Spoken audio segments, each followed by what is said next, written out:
You're listening to the What the Wrestling Podcast, the show that brings you all things wrestling with your host, RJD.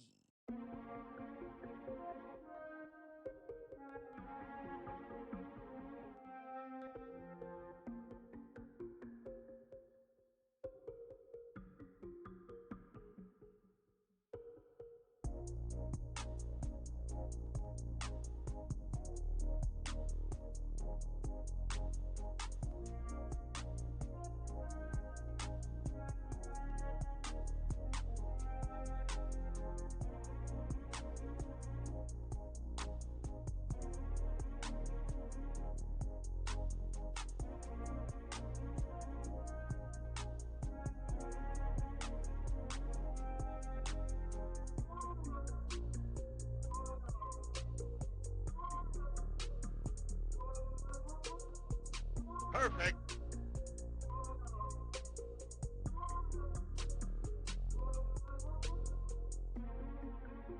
Oh, you already know what time it is. Winter is coming. What's going on, everybody? Welcome. I swear, by my next stream, I'm gonna have that soundbite. I think I'm writing it down as we speak. Oh man. Welcome, and winter is coming. I'm so serious. I just wrote it down. What's going on, everybody? Pay attention to the screen for the socials. That's right, that's right. I am definitely going to make a new social picture coming up soon. But for now, follow me, RJD, at RJD10K on Instagram, RJ699 on Twitter, RJD199 on Snapchat. But most importantly, follow What the Wrestling on Facebook and YouTube and TikTok. Yes, sir. And don't forget to listen to me if you don't want to see my handsome face. You can listen to me while you are working out, on your lunch break, while you are at work, all of the above, on Anchor and on Spotify. What the Wrestling. Now, let's go.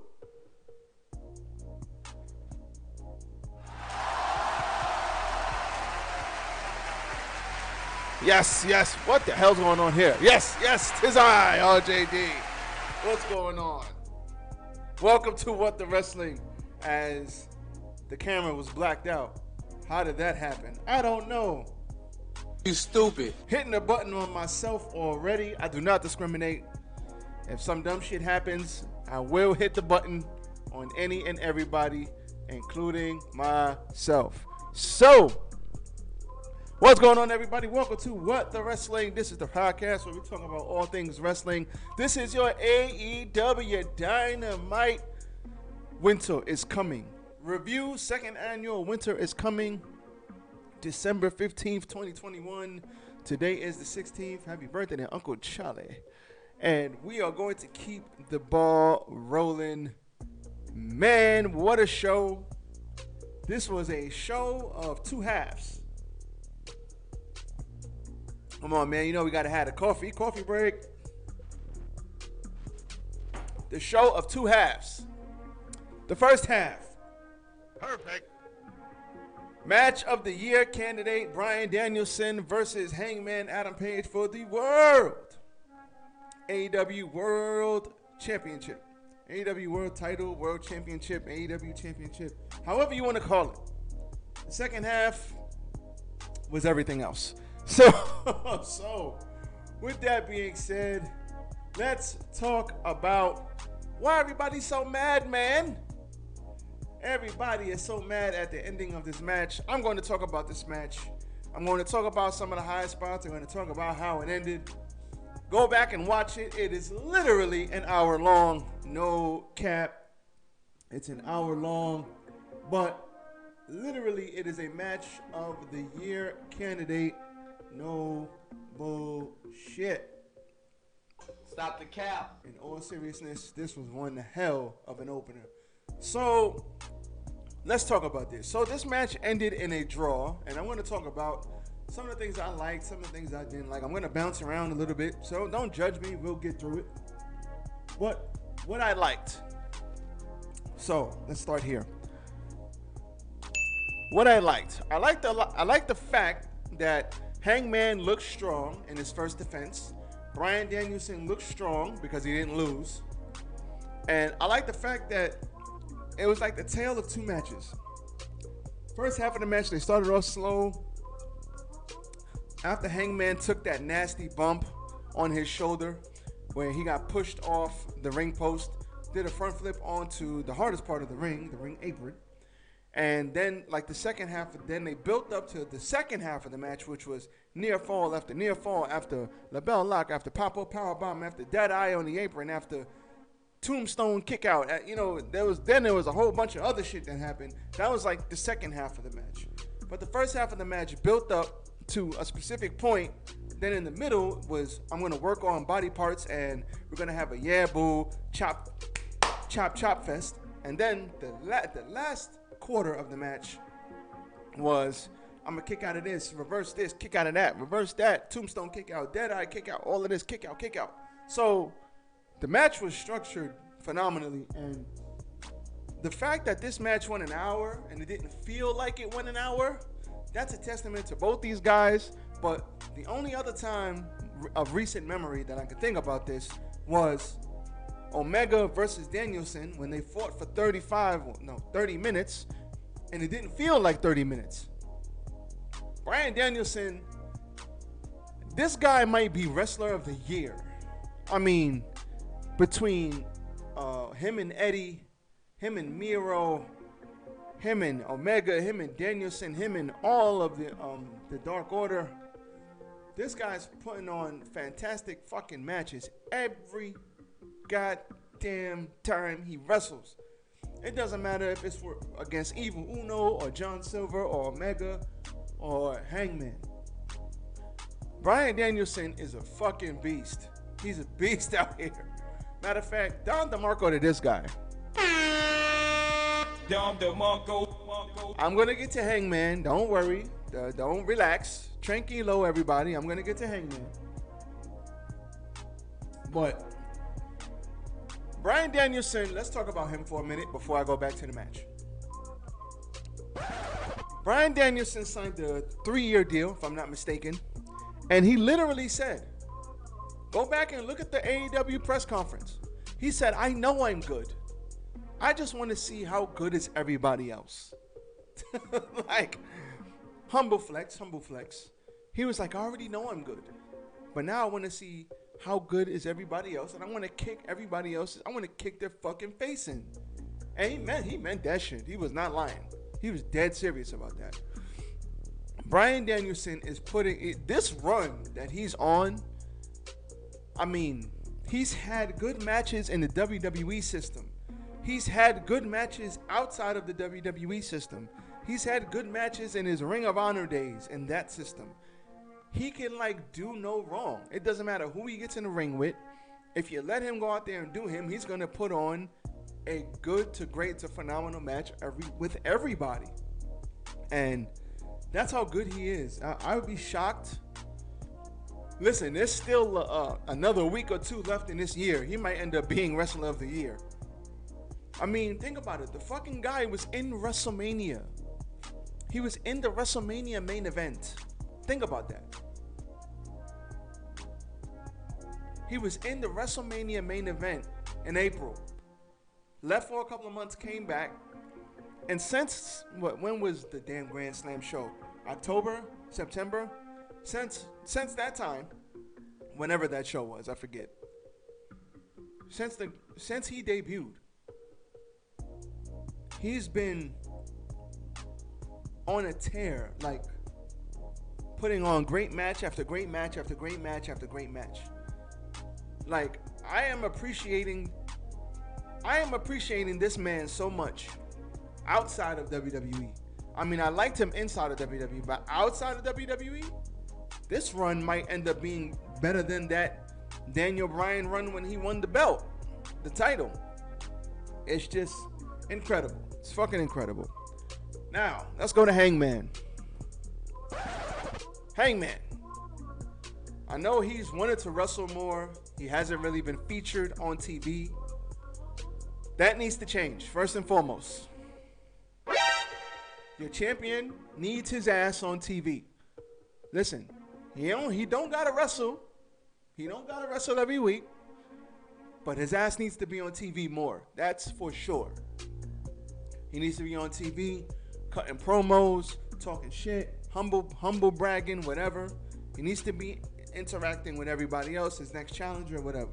He needs to be on TV more. He's your champion. Because Kenny Omega was on TV every week. He wasn't fighting every week, but he was on TV every week. Talking his shit, doing what he does with Don Callis and the Elite. Hangman needs to be on TV every week. Or almost every week. He's your champion, for God's sakes. But Hangman is amazing. This brother, and I remember this very vividly. When AEW, right before AEW was formed, when they were doing, I was watching a lot of Being the Elite. I was watching it every week. When Cody was, I think that's when Cody first got there. Cody said, and I quote, they was talking about the Elite and whatever, and they was asked, I forget the interview, but Cody says, yeah, Hangman Page, he doesn't even know how good he is.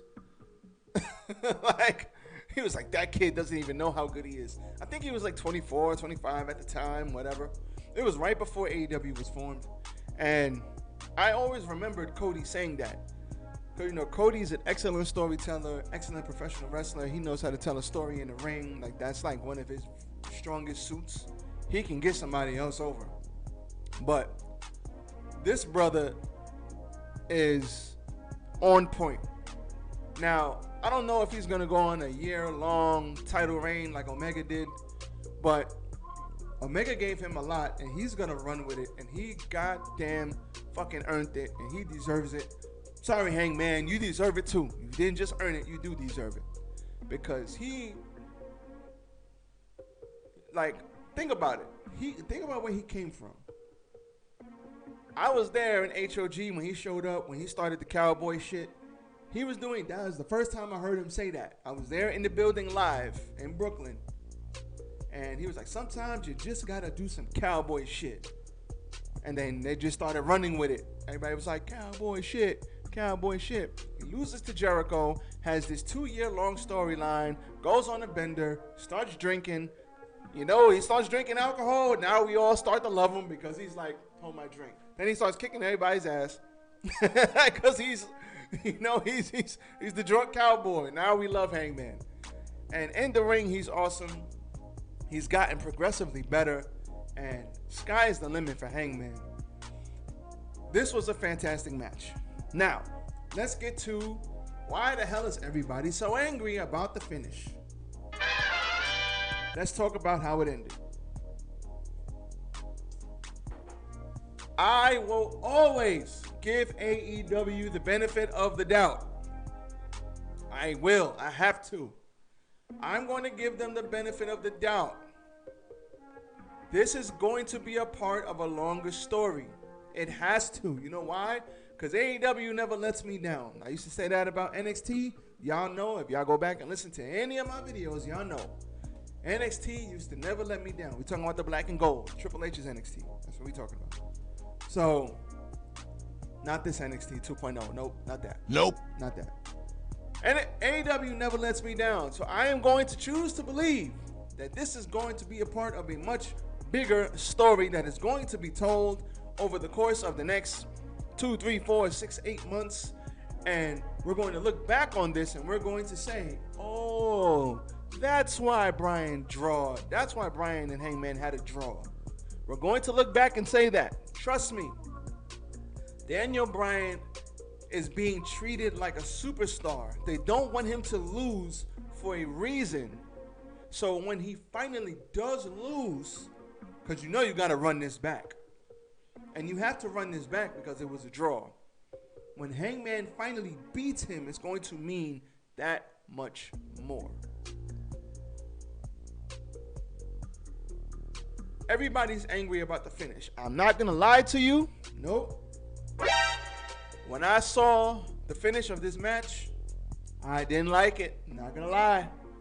If I was in the house in Dallas, Texas, I would have booed too.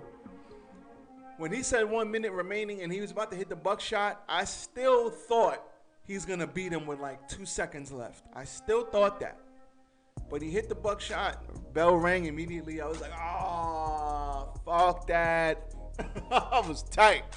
I'm not even going to lie to y'all. I was tight. I was like, Stop it. Get some help. Oh, hell no! I was screaming at the screen. I was on Twitter angry. No cap. Stop the cap. I was like, fuck this shit, I'm out. but that was all cap. You knew I wasn't going nowhere. Stop the cap. I was full of shit. I was mad. I was like, damn it, why he didn't beat him? But that just goes to show you how invested this crowd, me, everybody watching at home, we were invested in this match. You know how? Because we're angry. We're all emotional. we are all emotional. Why is my phone going off? We are all emotional over the fact that Hangman didn't win, or that there wasn't a clear-cut winner. Because why we're invested in this match? It was an hour-long match that didn't feel like a match that was an hour long. We're invested in these characters. Excuse me. We wanted to see a clear-cut winner. So, when they run it back, it's going to mean even more, which is amazing and great, because that's how you know people give a shit. So, I was upset, but then I thought about it. I thought about it throughout the show, and I saw Twitter, and I was having conversations with people in my wrestling chat, and I was like, you know what? Tony Khan has a plan. Tony Khan has a plan, and this is going to mean more in a month or two, or a couple of months or whatever. Tony Khan has a plan because he is a fan first. He's a wrestling fan first, and he knows what he's doing. He hasn't done, for the most part, AEW hasn't had shit booking, and there hasn't been a lot of draws. They wanted to keep both guys strong. So I'm going to give this a pass, and I'm going to reserve the right to check on future matches to find out where they go with this. Because I know this is leading to something. It has to. Because Tony Khan he doesn't just do shit like WWE. He doesn't just do things for the sake of doing it. So I know this is leading to something. This is going to mean something later on. So I know everybody's mad that there wasn't a finish, but think about it. It makes the title that much more important. It keeps both guys strong, and they're gonna come back to this story later on. So let's not be Stupid. okay. This is gonna give Tony Khan, give him some credit. He hasn't let us down yet. This is going to be part of a larger story. So relax. Tranquilo. Everybody tranquilo, okay? Thanks. So, that's that. As far as the match, as far as the ending, as far as what I thought about it, as far as what's coming next. They got to run this back either at the Battle of the Belts, or they got to run this back at Full Gear, which I think is the next pay-per-view. They have to run it back. So they're going to run it back, so let's see what happens. Let's see what happens. Let's give them a break. Let's be easy, because trust me, Tony Khan knows what he's doing. Now, I want to talk about this match. Like I said, this match started off slow. Oh, another thing. Oh shit, we got to talk about this before I get into the match. The fucking commercial breaks. Oh my god. So for the first maybe 15, 20 minutes, there was no commercial breaks. Then we had maybe 3 or 4. But when we got to the 35, 40 minute mark, maybe it was 8:35, 8:40.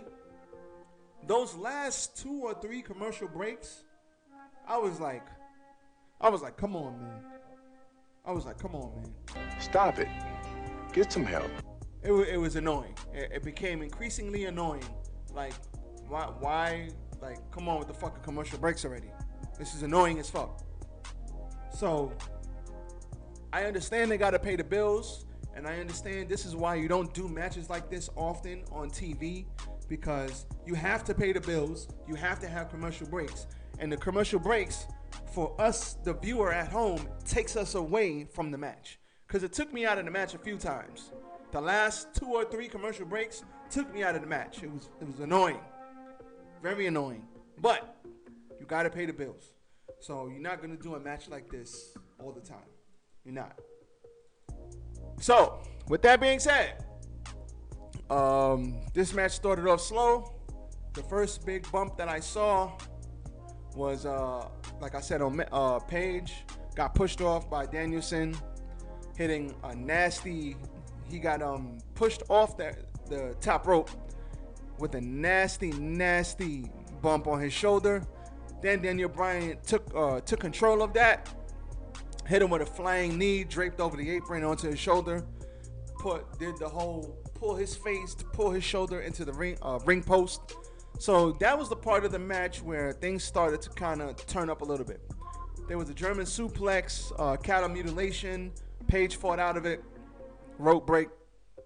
But then there was another spot where Daniel Bryan was giving him yes kicks on the ring apron, and he kicked the ring post, and then Hangman put him in the figure 4.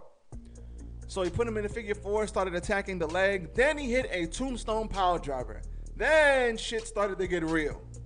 After the tombstone, not gonna lie, I saw the tombstone and I was like, oh shit. I was like, oh! That legit, I jumped off the couch for that. I was like, oh shit. So then Danielson hit him with a top rope knee. But then the second oh shit moment was he tried to hit him with a gotch style power driver on the ring apron, and then he tried it once, didn't work. Tried it second time, didn't work. Then he hit him with the dead eye on the ring apron. I was like, oh shit. I was like, oh, legit jumped off my couch for the second time. I was like, oh shit, that was awesome. So then Hangman Page, rookie mistake here. He went back to the top rope for the third time, because the first time he did hit the moonsault. Second time he got pushed off and hit the ring apron with his shoulder. Then he tried to do a cross body and landed right on the ring table, and the shit exploded. Good looking visual there. Commercial break. Shit had me tight. Then we had some German suplexes on top of the shoulder, but we had a lariat. But the lariat really didn't work like that because the shoulder was hurting. Then we had a back suplex from the top rope, which legit looked like it sucked for both guys. But then Hangman fought back and hit it with a discus lariat. Then we heard Justin Roberts say 5 minutes remaining. And everybody was like, oh! Everybody was getting tight. Everybody was angry. Everybody was like, oh no, this is going to be a draw. Fuck. But everybody still had hope that Hangman was going to win. Danielson then began the face stomps, the stomp on his face, like he's been doing to the whole Dark Order. But then he got countered with the dead eye for a 2 count, and then Page stomped his face out and was doing stomp on his face. And at that point, I was like, let's go. Oh, yeah. I was like, go get him.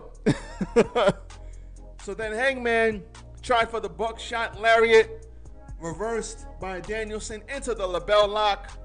And at this point, Justin Roberts said 1 minute remaining. He fought out. He hit him with a mean clothesline, lariat. He crawled his way through the ropes. He crawled his way up. He pulled himself up by the ring ropes With about 10 seconds left, he sets him up for the buckshot lariat. He hits the buckshot lariat. Takes him inside out. He crawls over to him. Ding, ding, ding. The bell rings, and that is all she wrote. And everybody booed like a motherfucker. That was all she wrote, and we all were angry. We were all like, get the fuck out of here! We got restart the match chance. We got 5 more minutes chance. We got 1 more minute chance. Everybody was mad. Surprise, motherfucker. Including me. But this was Perfect. This was fucking awesome. Oh man, this was great. This was great. Time limit draw. This is a late match of the year candidate.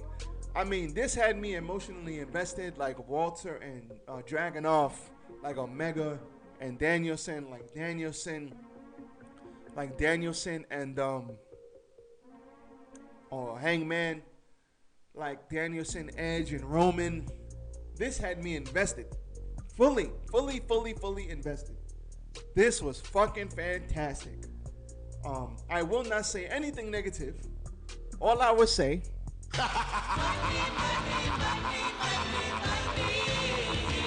This was money. Run it back. Run it back. That's all I gotta say. Run this shit back.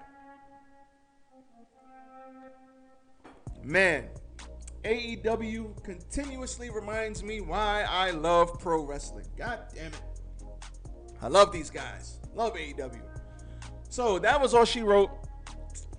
Besides the commercial breaks, I really enjoyed this match. I loved it. Both guys are on a tear, or both guys are great. Danielson's on a tear. I love it. Then we had the come down match, Wardlow versus Matt Sydal. This was basically a squash match. Wardlow powerbombed Matt Sydal about 5 times. No ring entrance for Matt Sydal, so you knew he was getting his ass kicked. So after that, like 4 or 5 power bombs, Sean Spears got on the mic and said, listen, man, that's it. Pin him. He didn't listen to him. He hit him with another power bomb, pinned him, got the win. After the match, Sean Spears said, man, listen, that was a bit excessive. But then he hits him with a steel chair like 3-4 times. He's like, I love it. So the chairman hit him with a chair. Then he got a call from MJF and ordered Wardlow to go get the champagne, put it on ice for his AEW Dynamite ring win that is going to come later on in the evening. I love this because they are further teasing the dissension between Wardlow and MJF. So I hope Wardlow comes out of this looking like a massive babyface. Good shit. Then we had Serena Deeb versus Shida. Hikaru Shida is great. So this was probably the weakest out of their 3 matches. The end came when Shida fought out of a submission attempt by Deeb, who continued to go for the injured knee. She took off the turnbuckle in frustration, but then she got countered into the turnbuckle headfirst and then got pinned with a Falcon Arrow, and that was all she wrote. So Shida gets the win. There was a Thunder Rosa sighting, and Thunder Rosa says she's going to show Serena Deeb her 100 holds on Twitter. So that is probably the next feud Serena Deeb has. Shida is going to move on to other things, and that's all she wrote. But decent match, nothing wrong here. Then we had MJ to the IZF, and let's talk about MJF. So before I get into the match, there are reports. Let's stop the show. There are reports that Fox and USA both want Mr. Maxwell Jacob Friedman, and they are very interested in MJF in 2024 when his contract is up. There are sources that say that higher-ups in Fox and USA stopped. Like one guy said, I stopped and I watched MJF talk when MJF had that first encounter with CM Punk. And the guy said, I haven't done that with wrestling in a long time, which is very true. there's not a lot of people that you stop and look at and you stop and you focus on when they get on the sticks. MJF is one of those guys. Let me tell you right now, I personally don't see MJF going anywhere near WWE because they already had MJF in WWE. Surprise, motherfucker. In case you didn't know, they had MJF as a motherfucking bodyguard for Samoa Joe. The pictures are online. Go look at them. They're there. I think they had him as one of Goldberg's ring walkers too. Go online. The pictures are there. I think he was on Tough Enough. His promo on Tough Enough was fucking great. I was like, they passed on MJF. They passed on him multiple times. Get the fuck out of here! They did not even want to develop. First of all, on the sticks, he's always been great. In the ring, you can learn how to wrestle, but if you're good on the sticks, that's 3/4 of the battle right there. And they had MJF. They had him in Tough Enough. They didn't want to develop him. They didn't want to put the time and effort into him to get behind him to develop his in-ring style.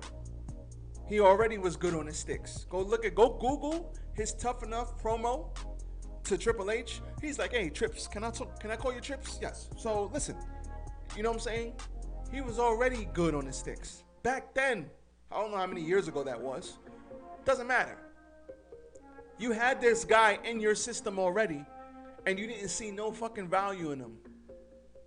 Now that he's made himself something in AEW and in the indies and all over the world, now you want him back?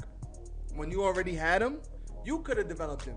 Just like you had Britt Baker, right? Did you develop Britt Baker? Nope. You let her go. You had both of these people in developmental. Now that they're on national TV and they're bona fide stars, now you want them back? You see, the problem is they don't create stars anymore. They let stars go. A la Karrion Kross, a la Keith Lee, a la Jonah, formerly Bronson Reed. You let stars go. You don't know how to build them anymore. You used to build stars. The Rock, Austin, Undertaker, Shawn Michaels, Triple H, DX, China, Kurt Angle. Shall I continue? Randy Orton, Edge, Christian. You used to build stars up, but you forgot how to do that. Because now it's not about building stars. Shit, even Roman Reigns, that's the last star y'all created, and you only created him because I'm sure Paul Heyman had something to do with that. But turning him heel made him into a mega star. You should have did this shit 3, 4, 5 years ago. Can't forget about Cena. And I appreciate John Cena more now than I ever did back then.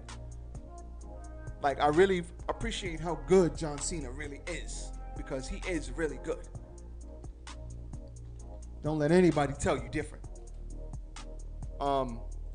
But they don't create stars anymore. That's the fucking problem. AEW, they created Darby. They created Darby Allin. They're gonna create Sammy. MJF, they done created. Probably Hook. Hook is fucking more over than half of the Hook is more over than Hook was trending more than the goddamn Rampage show when he came out and debuted. How crazy is that? This is what I'm saying. So no, I don't see MJF nowhere near WWE in 2024. I think he's just going to use WWE to command the most money that he could possibly command. And mind you, this brother's still in his mid-20s. Shut up, cat. What's going to happen when this brother gets into his prime, the prime of his career? Oh, shit. He's going to be printing money. They're going to be printing money.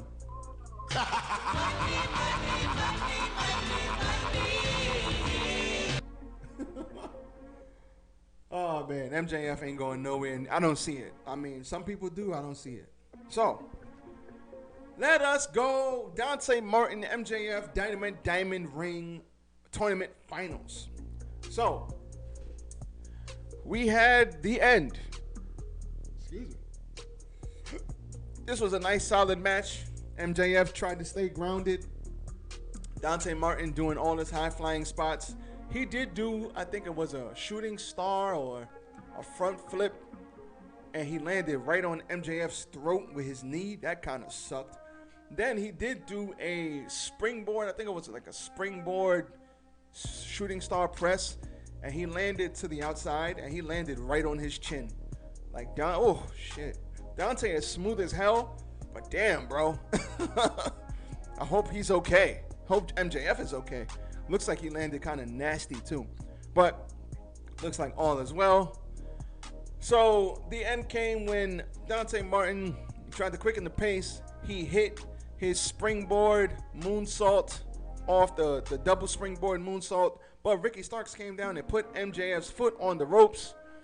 After that, Ricky Starks, because of the distraction, MJF put on the salt of the earth, and then he calmly made Dante Martin tap out. So, three-peat.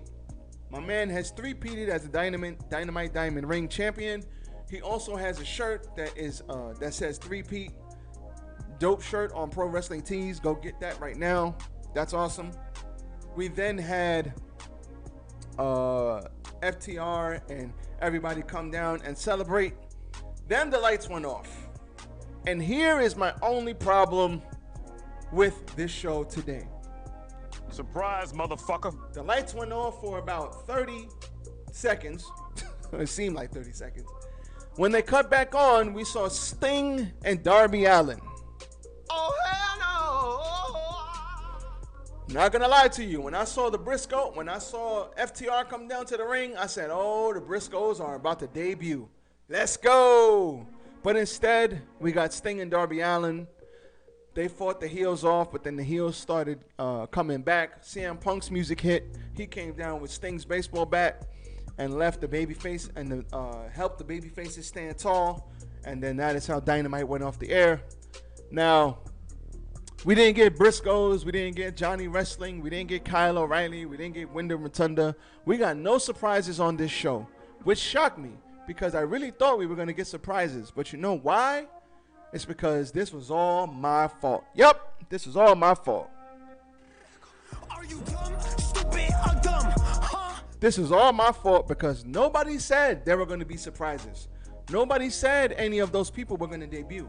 Nobody even hinted at any of those people debuting. So me and a whole lot of other fans got it in our heads that we wanted somebody to debut. Because last year we got Sting. This year we didn't get anybody debuting. So this is all our fault because we had crazy ass expectations. Now Tony Khan did say that there will be surprises coming forward, and they did sign Brody King.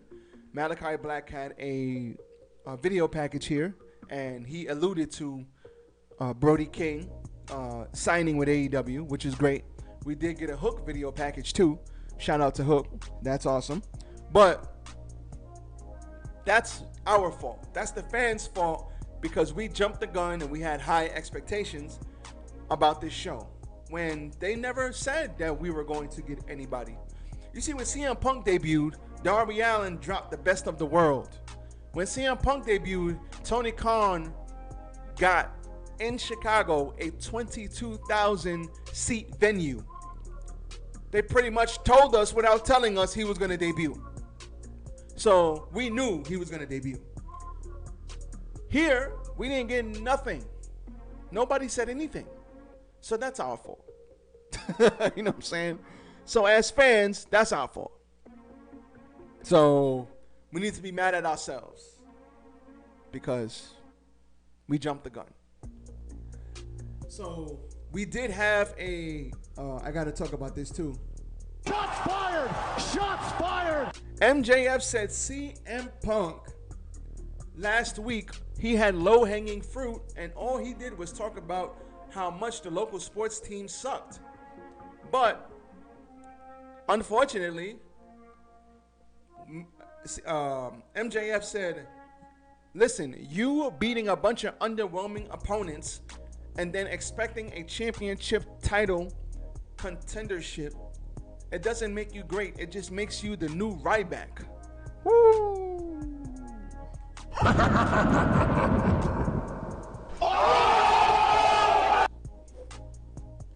Shots fired! Shots fired! Okay.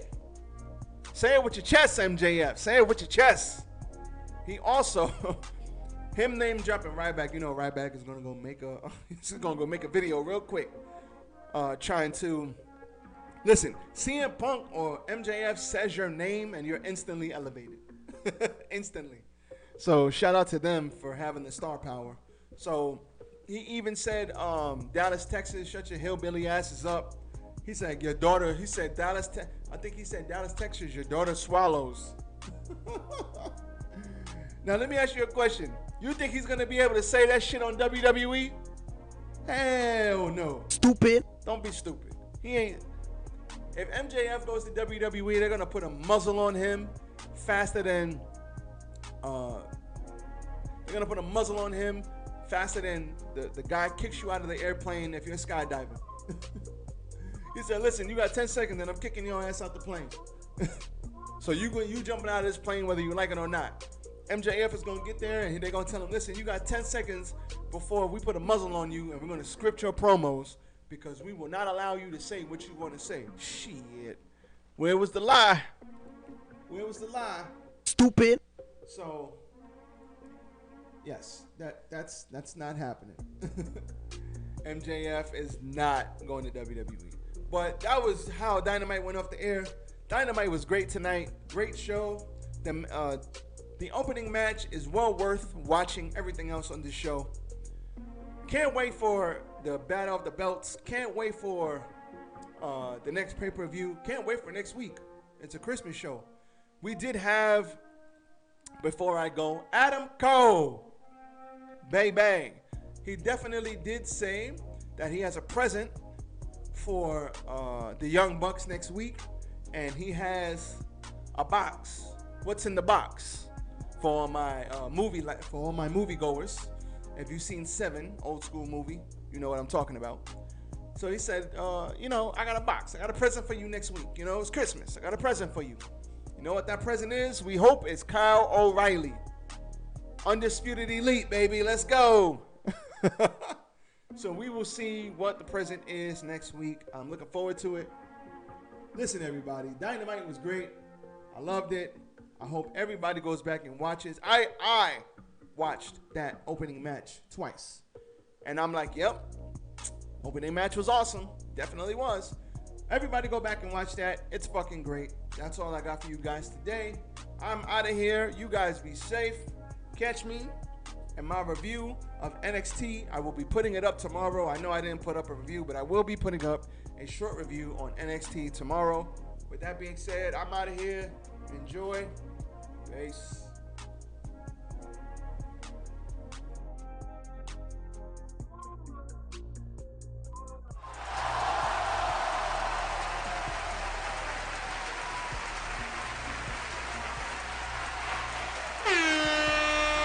Dom DeMarco.